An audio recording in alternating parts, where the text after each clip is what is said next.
বাবা তাড়াতাড়ি নিচে আসো। কি হয়েছে?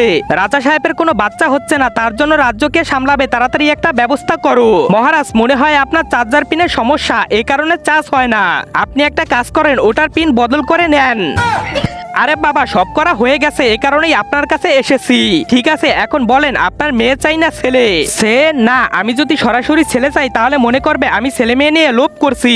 অন্যভাবে চাই, তুমি যদি আমাকে মেয়ে দাও তাহলে তোমাকে টাকা দিব, আর যদি ছেলে দাও তাহলে অনেক সোনা দিব।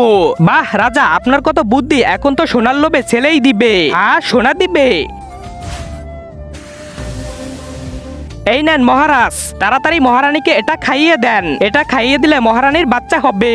এই নাও মন্ত্রী নিয়ে যাও, মহারানীকে দিয়ে আসো, সাথে ওর উপহার নিয়ে আসো। জি মহারাজ। মহারাজ আপনার বাচ্চা হয়ে গেছে। ছেলে না মেয়ে উপহার দেখলেই বুঝে যাবে। এই নাও তোমার উপহার। মন্ত্রী সোনা রূপা দুইটা কেন দিচ্ছ? মহারাজ ওর কাছে জিজ্ঞেস করেন। তার আগে তুমি যদি ইন্ডিয়ান হও তাহলে লাইক করো, আর যদি বাংলাদেশি হও তাহলে লাইক সাবস্ক্রাইব দুইটাই করো, আর কমেন্টে তুমি যে দেশে সে দেশের পতাকাটা দিয়ে যাও। মহারাজ আমি সোনা রূপা দুইটাই চাইছি, কারণ আমি ছেলে আর মেয়ে দুইটাই মিলিয়ে দিয়েছি। জি মহারাজ, মহারানীর হিজলা হয়েছে।